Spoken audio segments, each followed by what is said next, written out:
बायजू रविंद्रन द्वारा शुरू किया गया बायजूस कभी देश का सबसे मूल्यवान स्टार्टअप हुआ करता था। भारत के स्टार्टअप इकोसिस्टम को बायजू से स्कूलों और कॉलेजों में बड़े बदलाव की शुरुआत करने की उम्मीद थी। 2022 में इसका वैल्यूएशन $22 बिलियन तक पहुंच गया। ऑनलाइन और ऑफलाइन एजुकेशनल कोर्स ऑफर करने के कारण इसकी लोकप्रियता काफी बढ़ गई। लेकिन पिछले साल कंपनी की लोकप्रियता और वैल्यूएशन दोनों में भारी गिरावट देखी गई है, जिसकी वजह से कंपनी ने भारी संख्या में रिडक्शन किया है। इसके बावजूद कंपनी के ऊपर संकट खत्म होने का नाम नहीं ले रहा है। भारी कर्ज में डूबी कंपनी के पास कर्मचारियों को समय से सैलरी देने के लिए भी काफी मशक्कत करनी पड़ रही है। इतना ही नहीं, कंपनी के कई इन्वेस्टर अब एडटेक फर्म में लीडरशिप में बदलाव की मांग कर रहे हैं। इन सभी वजहों से फिलहाल बायजूस मुसीबतों में घिरा हुआ है। बायजू रविंद्रन एक शिपिंग फर्म में सर्विस इंजीनियर के रूप में खुशी खुशी काम कर रहे थे। 2003 में केरल में अपने होम टाउन जाने पर उन्होंने कुछ दोस्तों को MBA एंट्रेंस एग्जाम कैट में सफल होने में मदद की। तब उन्हें पहली बार एहसास हुआ कि उन्हें पढ़ाने का शौक है। इसके बाद वह खुद भी प्रतियोगी परीक्षा में शामिल हुए और अच्छे नंबर के साथ पास हुए।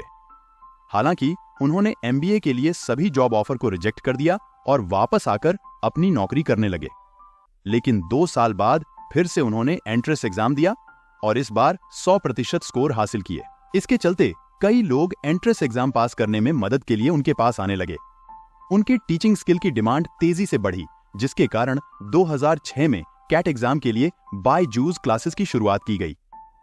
ऐसे बना दुनिया का सबसे महंगा एडटेक स्टार्टअप बायजूस ने जल्द ही अंडर ग्रेजुएट स्टूडेंट्स तक अपनी पहुंच बढ़ाई, जिसके बाद 2011 में think and learn private limited को फॉर्म किया गया और फिर कंपनी ने स्कूल कैरिकुलम में एंटर किया।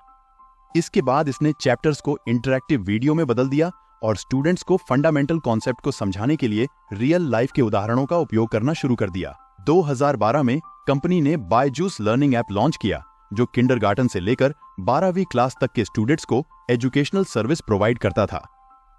2019 तक बायजूस स्टार्टअप का वैल्यूएशन $1 बिलियन से अधिक हो गया और यह भारत का पहला एडटेक यूनिकॉर्न बन गया था। इसके साथ ही यह भारत के स्टार्टअप इकोसिस्टम का फेवरेट बन गया।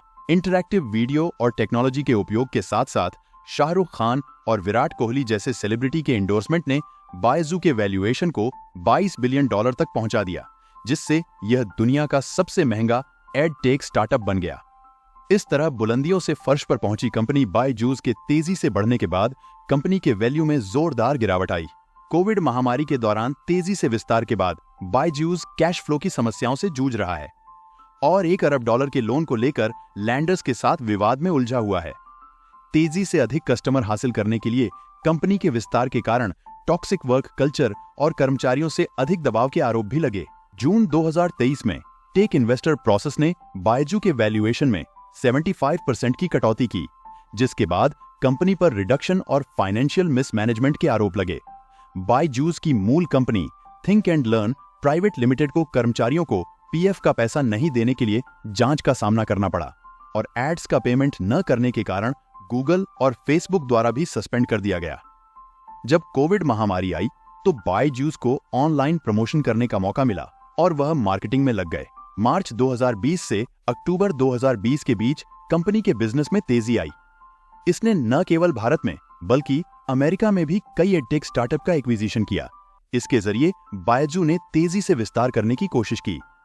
कोविड-19 के दौरान कंपनी ने भारतीय क्रिकेट टीम और फुटबॉल वर्ल्ड कप को स्पॉन्सर किया। यहां तक कि फुटबॉल स्टार लियोनेल मेस्सी को अपना ग्लोबल ब्रांड एम्बेसडर के लिए साइन किया गया।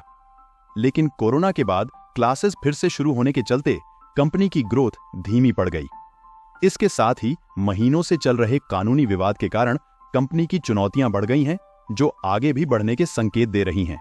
आई होप कि आपको ये वीडियो पसंद आ गया होगा। अगर आपको इस चैनल की कंटेंट पसंद आ रही है तो प्लीज इसे लाइक करें और इस चैनल को सब्सक्राइब करना ना भूलें। धन्यवाद।